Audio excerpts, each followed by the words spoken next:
Você vai ouvir agora uma mensagem nos encontros de paz e vida com o pastor João Ribe Palharim.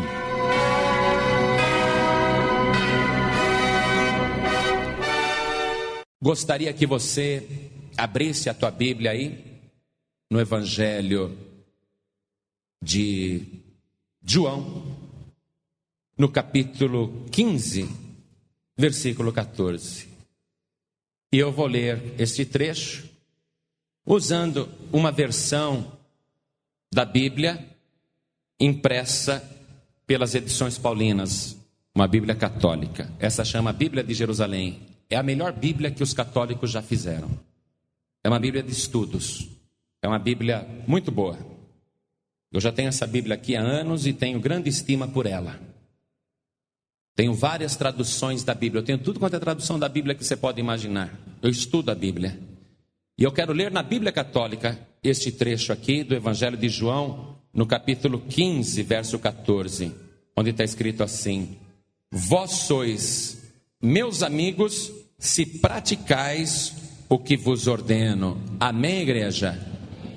Na tua Bíblia deve estar escrito aqui o seguinte: vós sereis meus amigos se fizerdes o que eu vos mando. Amém? Está falando a mesma coisa, sim ou não? Tá. Uma outra palavra está diferente, por causa de ser uma tradução, mas o sentido da frase é o mesmo. Então, como que alguém pode ser amigo do Senhor Jesus? Como que alguém pode ser discípulo de Jesus?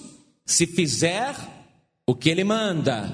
Amém? Então desocupe as tuas mãos e dê a melhor salva de palmas para a palavra de Deus.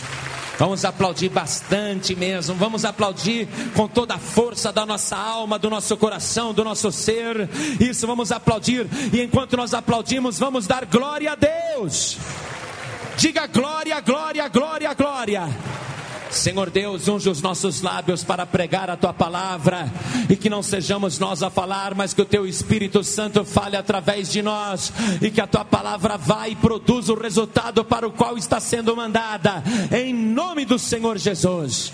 Amém. Diga amém, Jesus. Poder sentar, igreja. A revista Veja tem uma matéria que eu acho que vale a pena até você comprar e ler.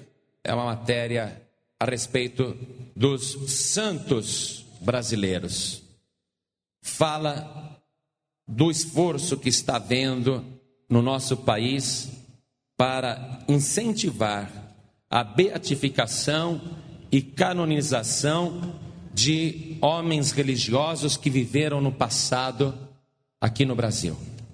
E abrindo aqui a revista Veja para você, eu não sei se nessa distância dá para você ver, mas ela diz assim, a revista, o título é Os Santos da Nossa Casa. E aparecem fotos de várias pessoas que viveram aqui no Brasil.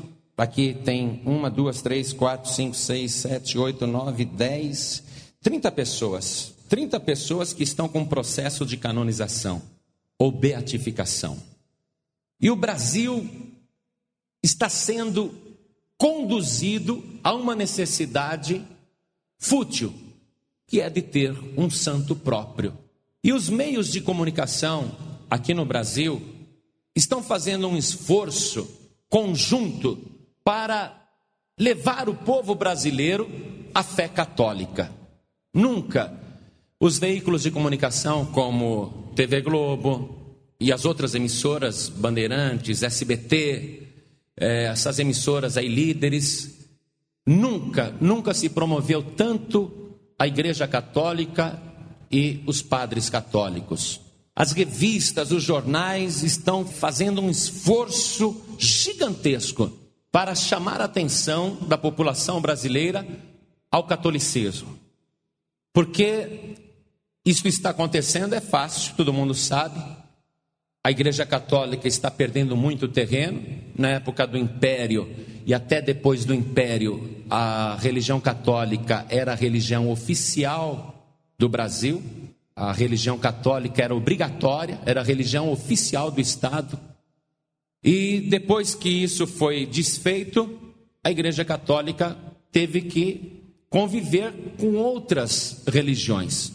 E os evangélicos começaram timidamente aqui no Brasil, e o movimento evangélico ou protestante é muito recente se comparado com a Igreja Católica, mas apesar de toda a perseguição, dificuldade, foi um movimento que começou a crescer, começou a conquistar espaços. Nunca teve os privilégios que o Estado ou a mídia dava para a Igreja Católica. Por exemplo, a maior dificuldade que nós temos e sempre tivemos é de abrir igreja.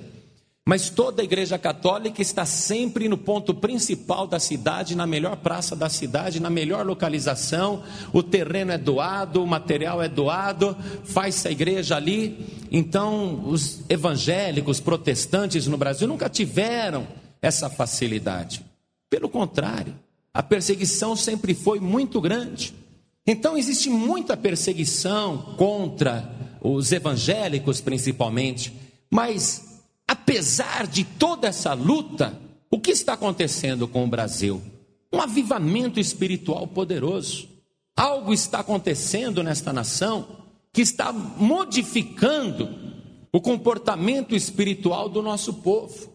O nosso povo que sempre foi católico e nem sabia por que era católico, está agora ouvindo o evangelho de uma maneira como nunca ouviu antes. E as notícias das coisas que estão acontecendo aqui no Brasil, esse grande avivamento, está sendo divulgada no mundo todo. Todos os países do mundo comentam a transformação pela qual o Brasil está passando. A verdade é que hoje está muito na moda até falar que é evangélico. Os artistas, os jogadores, os políticos, quantos deputados evangélicos em Brasília, quantos vereadores, e assim vai. Quer dizer, o que está acontecendo no Brasil é uma coisa assustadora para eles. Aqueles que mantinham o controle da população, mantinham o povo amarrado nas trevas, na mentira, no engano, eles estão vendo o povo se libertar. E desesperadamente eles querem fazer alguma coisa para manter o povo naquele jugo espiritual que durava séculos, que mantinha o povo preso num pensamento religioso que não tem nada, absolutamente nada a ver com a Bíblia Sagrada. Eles estão perdendo o povo, estão perdendo terreno, e agora toda a mídia, a pedido dos próprios cardeais do Brasil, estão fazendo um esforço para tentar dar uma vida nova ao catolicismo, tentar fazer o catolicismo reagir, chamar a atenção do povo para o catolicismo. Mas o povo, ainda que possa por algum momento prestar atenção nas notícias que eles estão criando, nos fatos que eles estão criando, nos ídolos que eles estão levantando, essa atenção já está murchando, porque existe algo muito maior do que a astúcia do homem, existe algo mais poderoso do que a vontade dos poderosos. Existe por toda esta nação o movimento do Espírito Santo de Deus. O vento do Espírito está soprando nos quatro cantos do Brasil, e o povo está sendo chamado para o maior avivamento da história que o Brasil já teve. Isso está sendo notícia no mundo todo. Quando se fala de avivamento espiritual, opa, é no Brasil. É para o Brasil. Os estrangeiros querem vir aqui, os estrangeiros querem ver o que está acontecendo. E é realmente algo tremendo. Olha, esta matéria traz aqui a apresentação de novos santos, para ver se o povo se identifica com alguns aqui e começa a adorar, né? Para ver se consegue criar mais fé no catolicismo. Então eles divulgam, eles se esforçam, e sempre que podem, sempre que eles podem, dão uma cutucada nos evangélicos. Você já viu alguma matéria falar bem dos evangélicos? Nunca. Eu só vejo falando mal. É sempre matéria tendenciosa. E eu escrevi hoje para a revista Veja. Eu mandei uma carta para eles, se eles vão publicar, eu não sei, será que eles vão ter coragem de publicar? Mas eu mandei, porque eu li um trecho aqui, que eu logo vi a intenção. Quero mencionar para vocês esse trecho também, porque é altamente tendencioso, é para jogar o povo contra os evangélicos. Olha o que diz aqui o trecho, né? Os evangélicos nem admitem o culto a Maria, muito menos sua virgindade. Preste atenção que eu vou ler outra vez esse trecho. Está aqui no meio da matéria, hein? Os católicos estão lendo, ai meu santinho, minha santinha, ai que legal. Aí quando chega aqui eles falam, olha, os evangélicos não gostam da Maria e nem admitem que a virgindade da Maria. Aí o católico fala, que hereges, nunca vou botar o meu pé numa igreja evangélica. Olha a frase, preste atenção. Os evangélicos nem admitem o culto a Maria, muito menos sua virgindade. Os católicos ficam arrepiados. Esses evangélicos são os hereges, eles não acreditam na virgindade da Maria, não admite. Nunca vou entrar numa igreja evangélica. Quer dizer, são artimanhas para manter o povo afastado das nossas igrejas. Então, eu mandei uma carta para a revista Veja falando sobre isso e comentei algumas coisas que eu também vou comentar com vocês. Muito bem. Primeiro assunto, a virgindade da Maria. Então, para que Jesus nascesse, ele tinha que nascer de uma virgem, certo? Então, nós acreditamos sim na virgindade de Maria, que Jesus foi gerado no ventre virgem de Maria, e que Maria teve o Filho de Deus, que nasceu dela, das suas entranhas, e ela era virgem. Nós acreditamos nisso. Maria estava noiva de José, e ficou grávida pelo Espírito Santo de Deus, antes de ter tido qualquer relação com seu esposo José, com seu noivo. Então, Maria, virgem, ela concebeu pelo Espírito Santo de Deus e deu à luz sendo virgem. Nós acreditamos mesmo, que Deus não ia fazer uma trapaça com José. Deus não ia pegar a noiva de um homem, uma virgem, engravidá-la e entregar a moça deflorada para o seu noivo. Jamais. Deus não faria isso. Acreditamos até que o nascimento do Senhor Jesus foi virginal. Acreditamos até que Deus entregou a Maria virgem para José. Acreditamos nisso. Mas a própria Bíblia Católica nos mostra o seguinte, e eu vou ler agora esse trecho da Bíblia Católica, mostrando que Maria foi virgem somente até o nascimento de Jesus. Depois ela ficou com José e a partir daí ela passou a ter uma vida de uma mulher normal. Você pode acompanhar na tua Bíblia e eu vou ler aqui na Bíblia Católica, na Bíblia de Jerusalém. E esta mensagem vai para o rádio. Eu gostaria até que os católicos também, em casa, quando ouvirem a mensagem, quando estiverem ouvindo, consultem a Bíblia Católica ou qualquer Bíblia, não tem problema. Aqui no capítulo 1 do Evangelho de Mateus, no versículo 25 da Bíblia Católica, está escrito assim: mas José não a conheceu até o dia em que ela deu à luz um filho, e ele o chamou com o nome de Jesus. José não a conheceu. Conhecer no sentido bíblico significa ter relação amorosa, relação carnal. José não a conheceu, isto é, José não teve relação carnal com ela, relação amorosa carnal com ela, até, veja, a Bíblia Católica mesmo diz aqui, mas não a conheceu até o dia em que ela deu à luz um filho, e ele o chamou com o nome de Jesus. Meu querido e minha querida, passada a quarentena, José, feliz da vida, foi para a lua de mel com a sua virgem. E não é pecado nenhum, ele era casado com a Maria. Qual o problema? Se você casar com uma mulher, você não pode dormir com ela? Se você casar com uma mulher, você não pode ter relação amorosa com ela? É tua mulher. Maria era casada com José, mas enquanto ela ficou grávida do Senhor Jesus, enquanto Jesus não nasceu, José não teve nenhum contato carnal com ela, até que Jesus nasceu. Ah, mas depois da quarentena, foi só alegria. Então não dá para entrar na nossa cabeça acreditar na virgindade perpétua de Maria, porque a própria Bíblia Católica está dizendo que depois que Jesus nasceu, ele a recebeu como mulher. Igreja, me responde o seguinte: se uma mulher tiver relação sexual com um homem, uma relação completa, ela continua sendo virgem, mesmo que não engravide? Ela continua sendo virgem? Não, porque teve uma relação sexual com um homem. O que caracteriza uma virgem é não ter contato nenhum com homem. Opa, peraí, eu sou virgem, sou pura, nunca tive nada, não conheço homem nenhum, nunca tive nada com homem nenhum. E José não teve nada com ela até até diz a Bíblia Católica, que Jesus nasceu. Então, a partir daí, acabou essa história de virgindade. Tanto é verdade que José e Maria passaram a ter uma vida conjugal saudável, normal, é que José e Maria tiveram juntos vários filhos. E a própria Bíblia Católica menciona este fato, que eles tiveram muitos filhos, e dá até os nomes desses filhos. Veja comigo aqui no Evangelho de Mateus, você pode acompanhar pela tua Bíblia, eu vou ler aqui pela Bíblia Católica, o Evangelho de Mateus, capítulo 13, eu vou ler a partir do versículo 54. Eu estou na Bíblia Católica, a Bíblia de Jerusalém. Aqui fala que um dia Jesus voltou a Nazaré, a cidade onde ele foi criado. Ele voltou lá em Nazaré para pregar.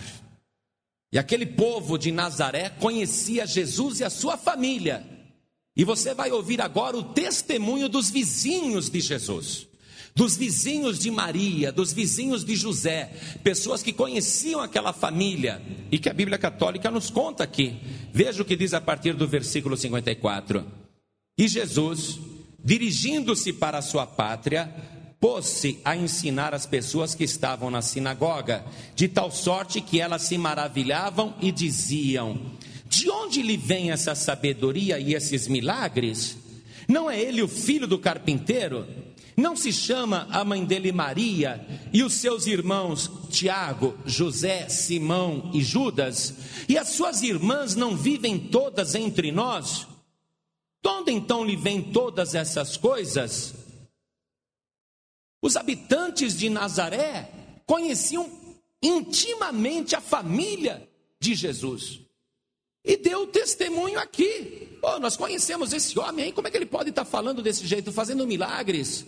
E o povo dizendo que ele é o Messias, o Filho de Deus, o Cristo. Como que pode ser? Ele não é filho do carpinteiro, ele não é filho da Maria, ele não tem 4 irmãos. E ainda dão os nomes, Tiago, José, Simão e Judas. Ele não tem 4 irmãos.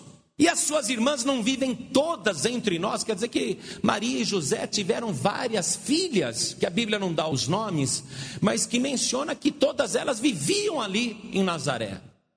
Então, como que uma mulher casada com um homem, que tem 4 filhos homens com ele, e um número grande de filhas, não sabemos quantas, como que esta mulher pode continuar sendo virgem? Eu não entendo a Igreja Católica querer se bater nisso, gente. Qual é o problema da Maria ter filho? Qual o problema dela ter marido e filhos com este marido? Qual o problema? Eu não entendo a Igreja Católica. Por que que eles querem tanto bater em cima dessa tecla, a virgindade? A mulher é virgem quando não tem contato com homem nenhum. Eu vou perguntar uma coisa para vocês. É possível, por exemplo, uma moça que não é mais virgem conhecer um rapaz, se apaixonar por ele? Aí o rapaz comenta com ela: olha, eu vou te respeitar até a lua de mel. E se na lua de mel descobrir que você não é mais virgem, eu separo, certo? É aquele camarada que ele quer uma virgem na lua de mel. Ele botou na cabeça que ele quer uma virgem. Só que ela não é mais virgem. Aí ela fica apavorada. E agora, o que eu faço? Ela vai num cirurgião plástico e religa o ímã. Aí ela fica tranquila, fala: na lua de mel eu vou até sangrar. Ele não vai poder duvidar da minha virgindade. Eu pergunto para você, apesar da cirurgia plástica, ela é virgem? Não, porque o que caracteriza uma virgem é ela não ter contato com o homem. E Maria teve contato com José. E qual é o problema? Ela era casada com José. E ela teve muitos filhos com José. Qual é o problema?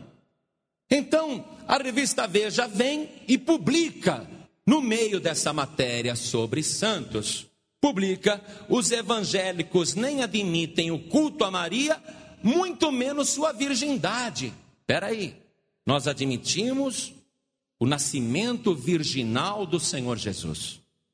Admitimos que a Virgem concebeu por obra e graça do Espírito Santo e que depois disso ela passou a ter uma vida conjugal normal. E não somos nós que estamos argumentando isso. Igreja, é a própria Bíblia católica. Amém? Qualquer católico pode abrir a Bíblia e conferir. Aqui estão os nomes dos irmãos do Senhor Jesus.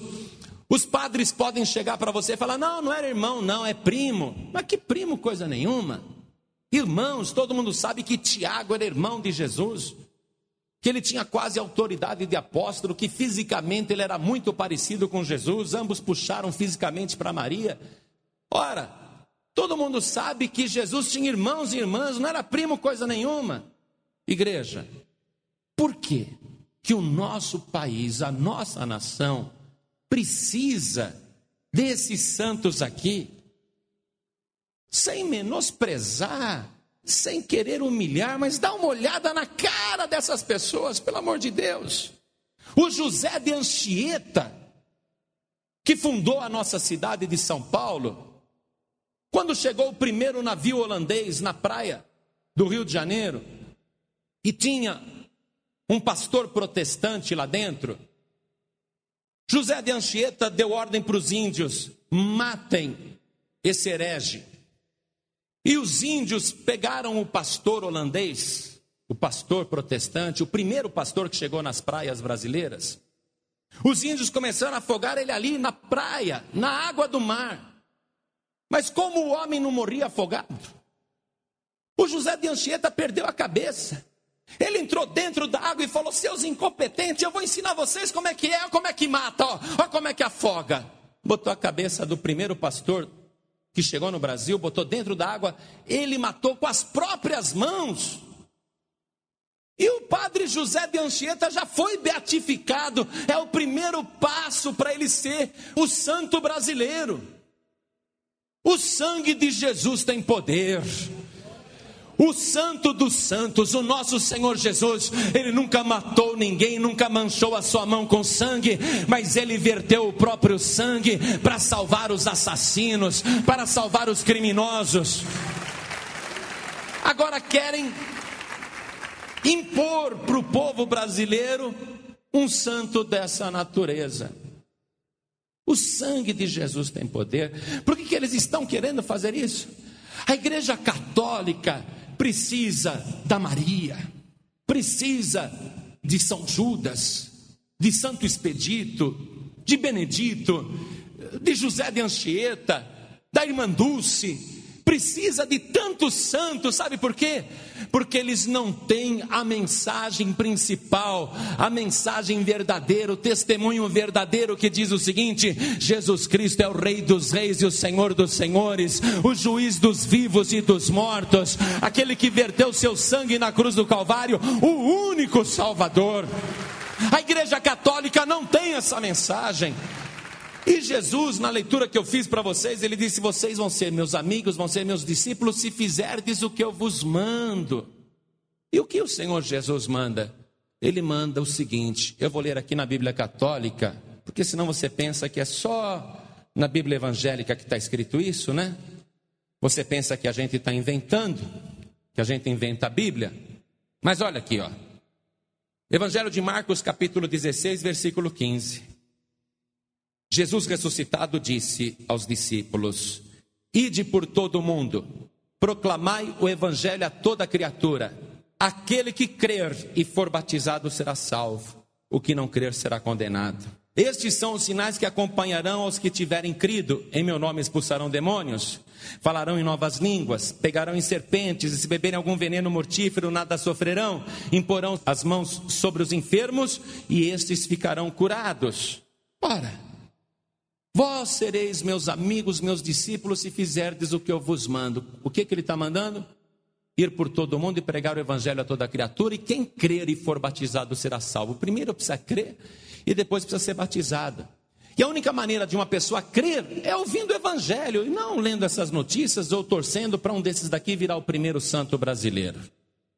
A pessoa só pode ser salva se ela ouvir o evangelho, crer que Jesus é o único Salvador, e aí se batizar, aí ela será salva. Vamos ver se a Bíblia Católica declara isso também, que Jesus é o único Salvador. Vamos ver se a Bíblia Católica arruma outro Salvador para a gente. Vamos ver se a Bíblia Católica registra, por acaso, que tem outro Salvador. Vamos ler aqui, na primeira carta do apóstolo Paulo a Timóteo, no capítulo 2, no verso 5. Acompanha aí na tua Bíblia, porque é praticamente igual.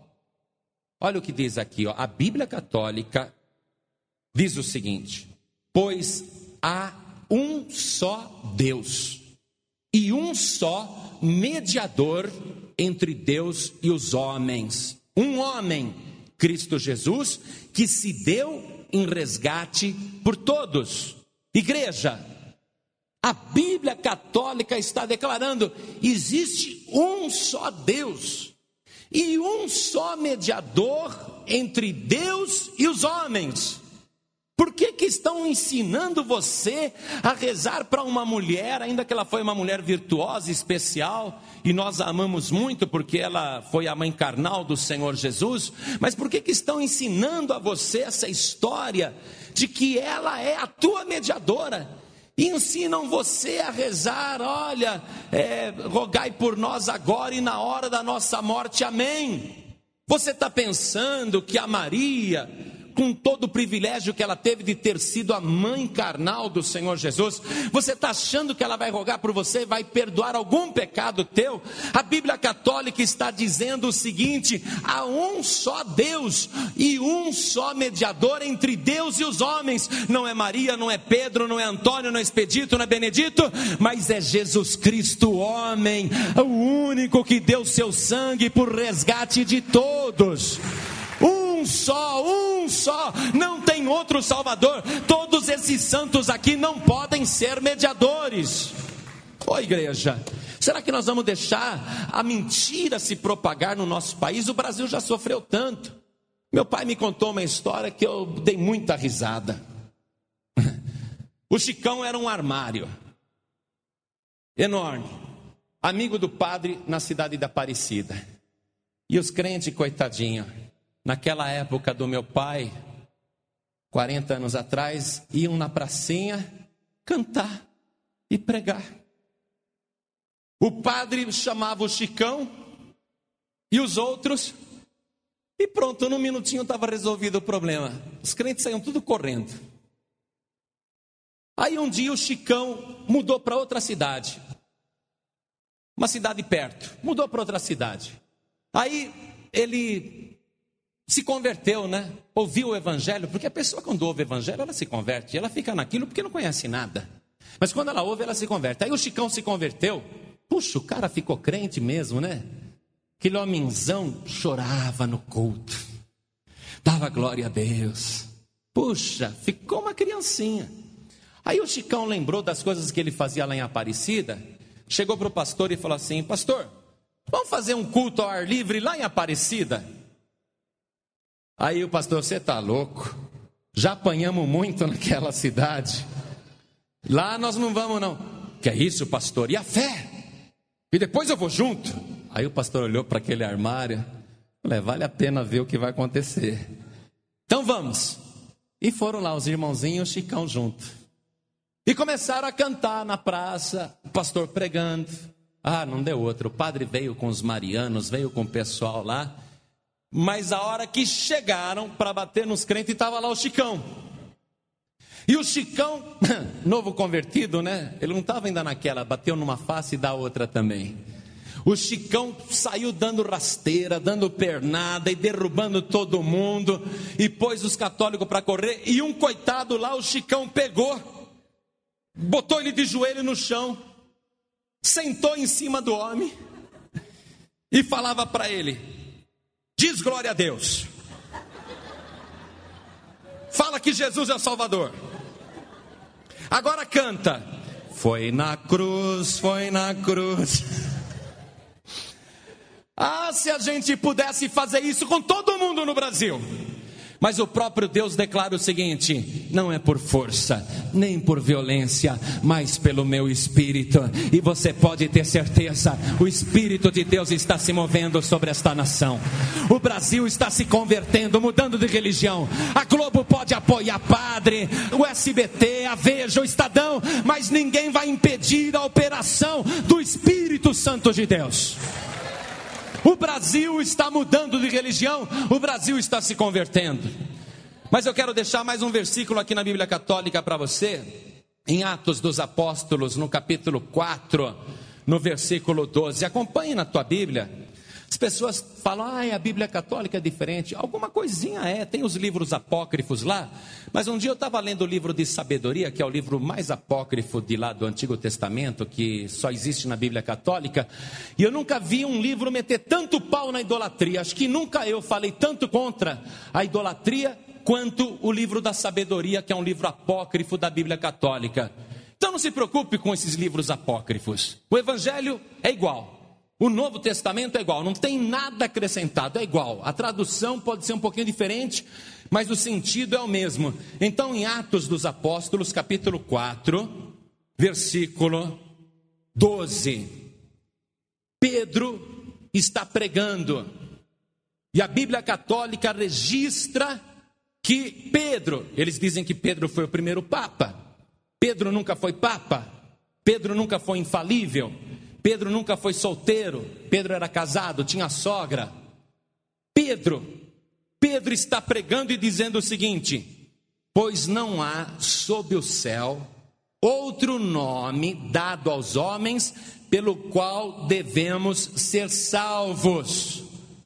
Igreja, preste atenção, porque está escrito na Bíblia Católica: pois não há debaixo do céu, sob o céu, não há outro nome dado aos homens pelo qual devemos ser salvos.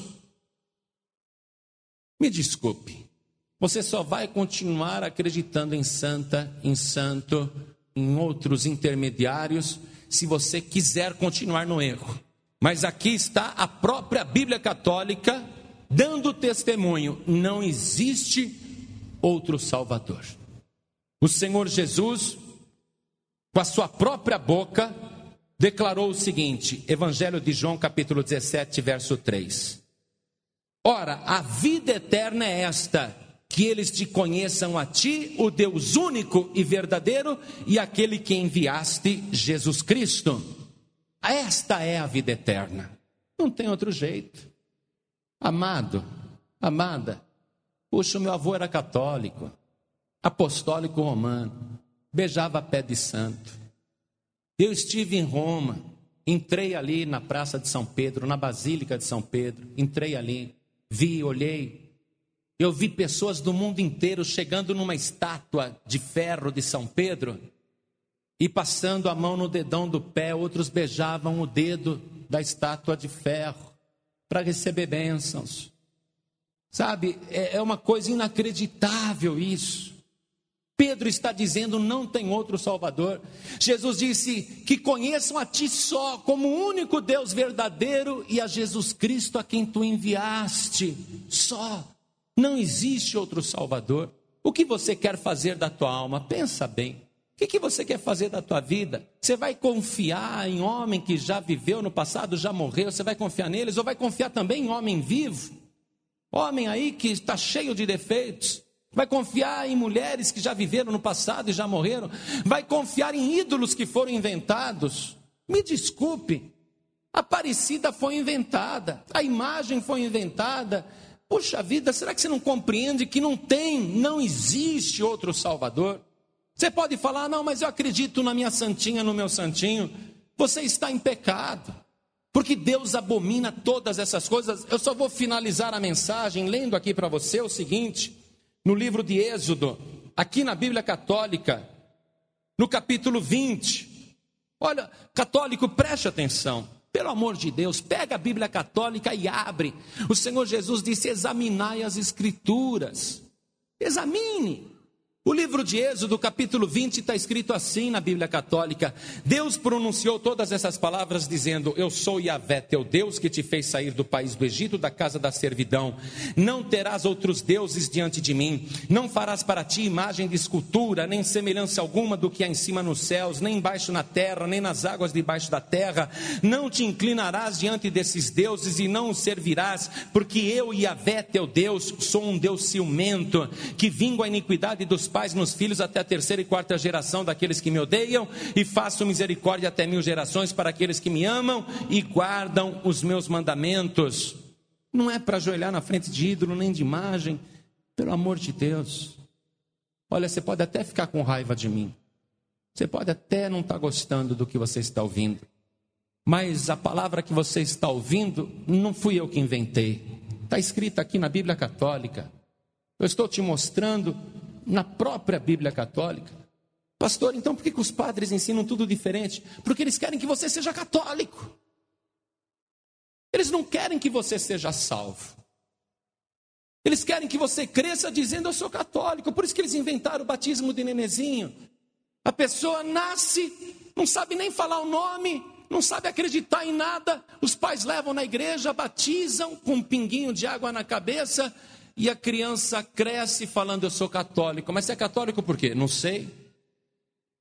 Eles inventaram o batismo do nenenzinho só para você falar que é católico. Por isso que o Brasil tem 80% da população católica, mas vão no terreiro, vão no centro espírita, acreditam em cartomante, benzedeira, simpatia, superstição. Por isso, porque a pessoa, ela foi criada, ela fala: eu sou católico, mas mas como você é católico? O padre só quer que você diga isso. O padre não tem compromisso com o reino de Deus. O padre só tem compromisso com a Igreja Católica Apostólica Romana. Você pensa que os padres não gostariam de pregar a verdade? Mas a ordem vem de cima, prega desse jeito.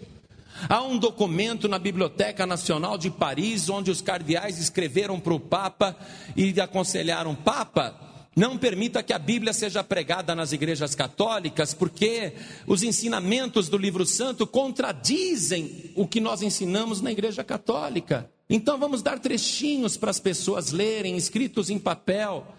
Assim as pessoas não vão ler a Bíblia, porque senão é fogo. Fizeram esse documento, está na Biblioteca Nacional de Paris. Durante muito tempo os padres diziam: olha, não leia a Bíblia não, quem lê a Bíblia fica louco. Durante muitos anos os padres mandaram colocar fogo em Bíblia, botavam fogo em Bíblia em praça pública. Como que alguém pode queimar a palavra de Deus? É porque a pessoa não tem compromisso com o reino de Deus. Mas você está ouvindo esta palavra. Hoje você tem que tomar uma decisão. Eu sei que agora é a hora da verdade. Jesus é o Filho de Deus, o juiz dos vivos e dos mortos. E é diante dele que você tem que comparecer agora, porque depois você também comparecerá diante dele. Se você não quiser crer, você será condenado. Sou eu que estou dizendo? Não, é a Bíblia Católica. Quem crer e for batizado será salvo, mas quem não crer será condenado. É a Bíblia Católica que está dizendo. Se você não crer, se você não rejeitar todos os santos, se você não rejeitar todos os ídolos, padroeiros, protetores, se você não rejeitar tudo isso, e se você não aceitar Jesus como o único Salvador, você será condenado. E Deus é ciumento. Você viu o que Deus falou? Não se ajoelha na frente de nenhuma imagem não, porque eu sou Deus zeloso. Eu me vingo da maldade dos pais nos filhos até a 3ª e 4ª geração. Deus tem ciúme. Você acha que Deus quer ver você acendendo vela para santo, para homem, para mulher, fazendo pedido para padroeiro? Deus que te criou conforme a sua imagem e semelhança, você acha que Deus não se incomoda de ver você desobedecendo a própria palavra? Você tem que tomar uma decisão agora. Eu não quero que você também deixe de ser católico para virar crente. Não quero. Porque o inferno está cheio de crente, assim como está cheio de católico também. Eu não quero que você deixe de ser católico para virar crente. Mas o que o Espírito Santo quer nesta noite é que você deixe de ser católico para ser salvo, lavado e remido pelo sangue de Jesus Cristo. O Espírito Santo quer que você seja uma nova criatura, com teu nome escrito no livro da vida, com um único Salvador, um só. A Bíblia Católica diz: há um só mediador entre Deus e os homens, um só. Há um só Deus e um só mediador entre Deus e os homens. Não tem para ninguém, não tem para ninguém. Ou você se apega com Jesus porque Ele é o único que morreu e ressuscitou, e você crendo e faz aquilo que Ele mandou, se torna amigo de Jesus e é salvo, ou você é condenado. Você pode até estar contrariado com esta palavra, mas eu não estou falando mal da Igreja Católica. Estou querendo que você escute a Bíblia Católica. Estou querendo que você creia nesse livro aqui. Nós amamos Maria, sim. Temos Maria em alta consideração. Gostamos muito de Pedro, do irmão Pedro. Gostamos da irmã Maria, gostamos do irmão Pedro, gostamos do irmão Tadeu, do irmão Tiago, do irmão Mateus, do irmão Lucas. Gostamos de todos eles. Mas não recorremos a eles em momento algum. Só Jesus, o único Salvador. A pergunta é esta, e é simples. Você responde agora e toma a tua decisão. Você quer rejeitar todos os outros intermediários? Porque eu pergunto para você: quem é maior, Pedro ou Jesus? Quem é maior, Paulo ou Jesus? Quem é maior, Maria ou Jesus? Quem é maior, Gabriel ou Jesus? Tadeu ou Jesus? Benedito ou Jesus? Para que você quer outros intermediários? Você pode ter o maior de todos. Aliás, não tem outro jeito. Ele é o único intermediário. Você quer recebê-lo como único Salvador? Rejeitar todos os outros? Você quer fazer isso agora? Quantas pessoas neste momento ouvindo esta palavra que foi pregada com a Bíblia Católica? Isso não é palavra de pastor, não. Isso não é palavra de crente, não. Isso é palavra de Deus. Quantas pessoas querem receber Jesus como único Salvador? Ergue a mão direita bem alto. Ergue a mão direita. Oh, glória. Vamos aplaudir o Senhor Jesus. Olha quanta gente. Todos que ergueram as mãos, saiam dos seus lugares e venham aqui para frente comigo. Todos que ergueram as mãos, venham aqui para frente comigo. Eu nunca fui perseguido por pregar a palavra. Uma vez entraram 2 pistoleiros na igreja da Rio Branco e foram mandados ali para me matarem. Eu estava pregando e o camarada entrou com um revólver na cintura. E os obreiros sabem que às vezes alguém entra, vai chegando, atrapalha a pregação. Então não é para deixar a pessoa vir direto para o púlpito, né? Uma obreira chegou lá no homem sem saber que era um pistoleiro. Chegou nele e falou assim: moço, senta aqui, tem lugar aqui. Ele falou: não, eu não vou sentar, eu vou matar esse pastor. E mostrou o revólver. A irmã obreira, uma diaconisa, olhou para ele e disse o seguinte: olha, esse você não mata não, porque esse é homem de Deus. E quando ela falou isso, o homem ficou paralisado, sentou ali e assistiu a reunião até o fim. E ninguém me deu tiro, ninguém quis me matar, porque a palavra que eu estou pregando não é palavra de homem, é a palavra de Deus. Quem está operando nesta palavra é o Espírito Santo de Deus. Garanto que nenhum de vocês aqui, nenhum de vocês que estão aqui na frente está com raiva de mim. É ou não é? Porque se estivesse com raiva, como é que você ia vir aqui na frente e aceitar Jesus como único Salvador? É ou não é? É ou não é, irmãzinha? É porque você ouviu a palavra e eu te abri a Bíblia Católica. A partir de hoje, olha, também não quero que você saia daqui falando agora sou crente. Também não, hein? Você vai sair daqui hoje dizendo agora sou salvo. Amém? Salvo pelo sangue de Jesus. Olha, tem até japonesa aqui na frente. Tem gente do mundo inteiro aqui, ó. Eu posso ver todas as raças representadas aqui, não é? O mundo inteiro está aqui diante do altar, reconhecendo que Jesus é o único Salvador. Então vamos dobrar o nosso joelho aqui na frente.